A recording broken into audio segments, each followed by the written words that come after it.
Donc, frères et sœurs, que le Seigneur vous bénisse. Nous rendons les multiples actions de grâce à notre Dieu pour l'occasion qu'il nous a accordé de nous approcher sur vos smartphones, sur vos ordinateurs portables, sur vos postes téléviseurs. Frères et sœurs, nous vous enseignons la parole de Dieu parce que nous sommes au temps de la fin. Nous sommes au soir de l'histoire de l'humanité, à 7 ans du soir. Il nous a été promis dans Zacharie chapitre 14, verset 7, vers le soir, la lumière apparaîtra. Cette lumière qui apparaît, ce n'est pas la lumière du courant, mais la lumière de la semaine, mais c'est la lumière de la parole de Dieu, la lumière de la révélation qui vient nous éclairer, parce que nous sommes arrivés à l'âge de l'obscurité, l'âge du ténèbre. David prophétisant dans les psaumes, il dit « Ta parole est une lampe à mes pieds, une lumière sur mon sentier ». David étant prophète, il a voyagé dans les âges. David arriva jusque dans cet âge et il vit cette obscurité. C'est ainsi qu'il a prédit que la parole sera une lumière, une lampe sur notre sentier, une lumière à nos pieds. Alors c'est pour cela que nous vous apportons la parole de Dieu. Nous vous apportons la lumière de Saintes Écritures. Nous sommes au soir, bien-aimés, comme j'étais en train de le dire. Le Seigneur revient très bientôt. Le Seigneur revient prendre ce qui lui appartient.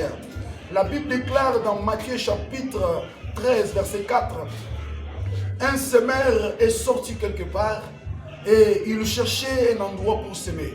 La Bible déclare, le long du chemin, il y a une partie de semences qui tombait. Une autre partie tomba dans les endroits pierreux. Une autre partie tomba dans les endroits épineux. Et l'Écriture dit, vers la fin de son course, il trouva une bonne terre. Et quand il a sémé, la sémence a produit 3 grains. Un grain a donné 100, l'autre 60, l'autre 30. Mais de qui s'agissait-il? Ou qui est ce semeur? D'où était-il sorti? Et c'est quoi la sémence? Et c'est quoi la bonne terre? Oui, frères et sœurs, il y a un semeur qui est parti de l'éternité. Il est entré dans le temps. Parce que dans l'éternité, il ne pouvait pas s'aimer. Quand on parle du sémail, on fait allusion à la bonne terre. Voyez-vous? Alors, ce semeur, il est parti de l'éternité, il est rentré dans le temps, et là, il commença à chercher une bonne terre afin de semer, afin de poser sa sémence. Et l'Écriture nous montre que la première partie de la sémence tomba le long du chemin. La deuxième partie de la sémence tomba sur les endroits épineux, l'autre tomba sur les endroits pierreux. Ce sont les 3 dimensions de l'incrédulité d'Israël. Christ est venu d'abord chez les siens ne l'ont point reçu, selon qu'il est écrit. Il est venu chez les siens ne l'ont point reçu. Mais à toi qui me suis, à vous qui avez accepté Jésus, à tous qui l'ont reçu, il les a donné le pouvoir, pas de devenir serviteurs, pas de devenir de bishop, pas de devenir apôtre, mais de devenir enfant de Dieu. D'abord, on reçoit les saluts pour devenir enfant de Dieu. Alors, j'ouvre une petite parenthèse pour dire, on ne peut pas mettre le charrue devant le bœuf. D'abord, c'est l'appel du salut que nous recevons.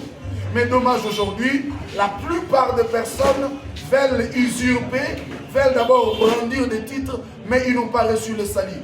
Voyez-vous? D'abord, à tous qui l'ont reçu, il les a donné le pouvoir de devenir enfants de Dieu. Frères et sœurs, le semeur par excellence c'est Jésus-Christ. Mais c'est quoi la bonne terre qu'il a reçue? Or, dans les prophétiques, la bonne terre, c'est une femme. Ésaïe chapitre 62 verset 4 déclare, on ne t'appellera plus délaissé et ta terre sera appelée épouse. Ah, donc la terre que cet homme a trouvée, c'était une femme. Ta terre à toi sera appelée épouse.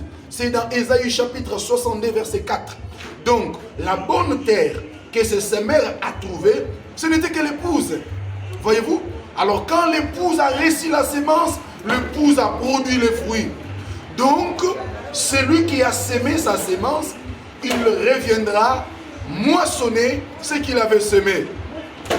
Et maintenant, quand tu le sèmes, parce que c'est semeur, parce que selon la loi des agriculteurs, tout semeur, il a des moyens pour engager même les arroseurs. Alors dans le champ de ce monsieur, il a engagé les arroseurs. C'est pourquoi l'apôtre dit, moi Paul, j'ai semé et Apollos vient arroser.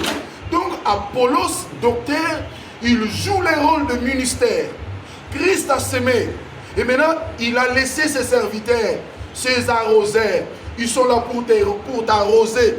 Ils jettent la parole, ils jettent les eaux pour faire de sorte que la parole qu'on a sémée en toi puisse germer.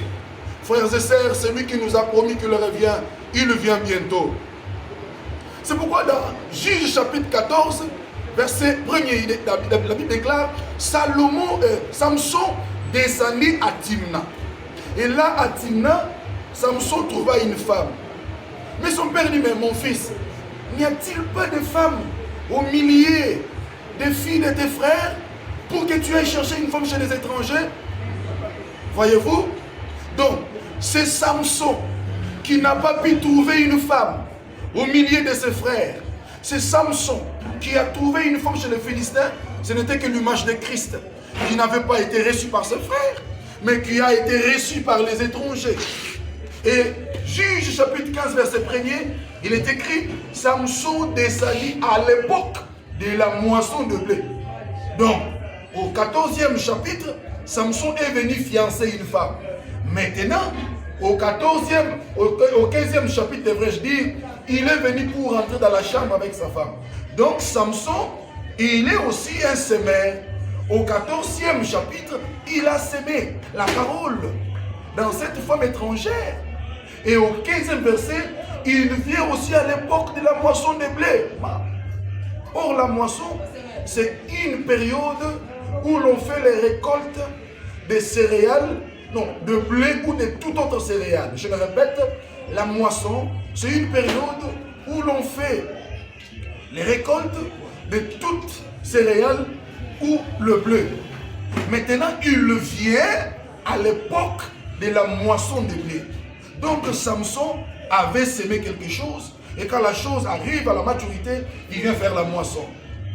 Alléluia.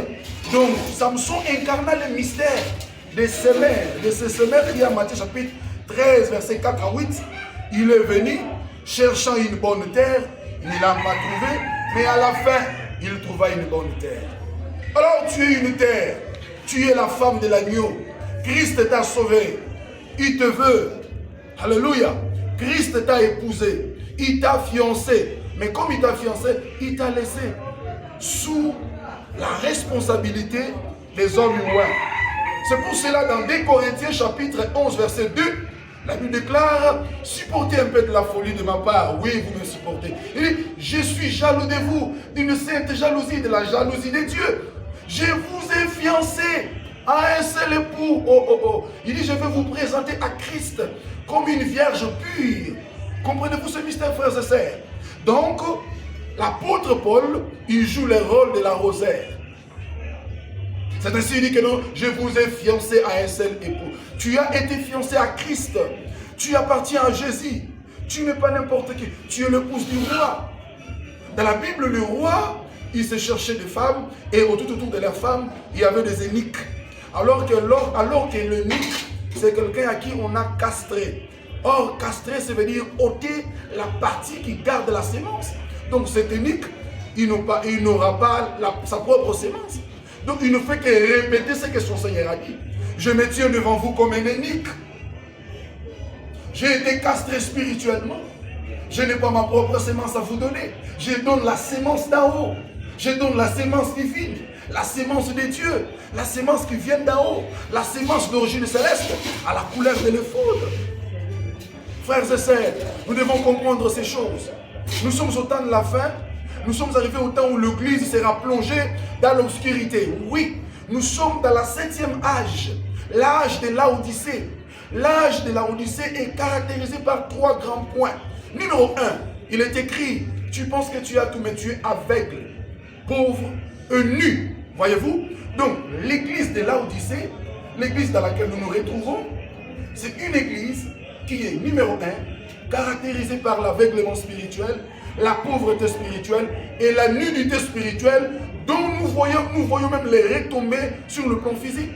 C'est ainsi que vous voyez actuellement les gens, les femmes veulent s'habiller comme, je ne sais pas moi. Oui, c'est le mystère de l'église de l'Odyssée. L'épouse traverse les moments de l'obscurité. Alléluia. Même l'église d'émanation, que l'église du Congo écoute la voix apostolique. L'apôtre du Seigneur vous parle. nous arriverons à un moment où nous allons sombrer dans l'obscurité. Vous voyez par-ci par-là les voix féministes se lever. Le jeune fille, le petite fille disant, pensant, ma sœur, qui t'a donné le ministère? L'apôtre dit que les femmes se taisent. Mais tu vas voir des petites filles qui parlent. Ils disent, maman, tu n'as pas droit de parler devant Dieu. Vous n'avez pas été appelé, taisez-vous. Allez préparer dans vos cuisines. Le ministère est conjugué au masculin. Il y a Dieu le Père et non Dieu la Mère. Nous avons le Fils qui Dieu avait envoyé. Les archanges qu'on a souvent envoyés. La Bible déclare quand je vis l'homme Michael, l'homme Gabriel. Au ciel, il n'y a pas Gabriel là. Il y a Gabriel. Mais voilà les mouvements féministes qui se lèvent jusque dans le ministère.